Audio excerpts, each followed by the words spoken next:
Di hari kedua persiapan tempat pemilihan umum 2024 terus dikerjakan, sejumlah panitia pemungutan suara (PPS) telah menyiapkan lokasi yang telah ditentukan oleh Komisi Pemilihan Umum (KPU).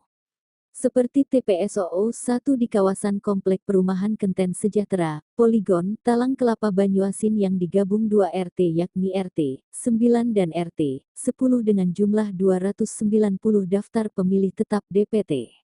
Kami sudah menyiapkan tempat TPS ini sejak seminggu yang lalu dan dikerjakan secara bertahap, katanya.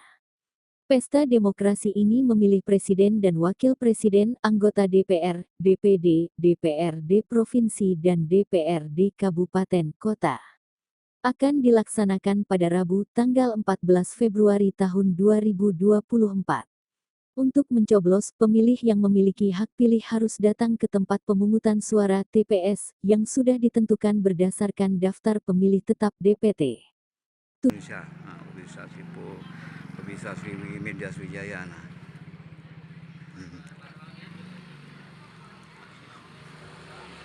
TPS 011. Boleh lah banteng nyelodok. Berapa DPT sini? Berapa DPT? Berapa DPT sini?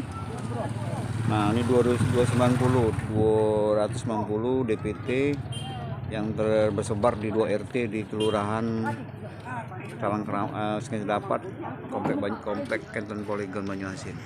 Yang dipersiapkan tenda untuk pilkada dan pemilihan presiden RI.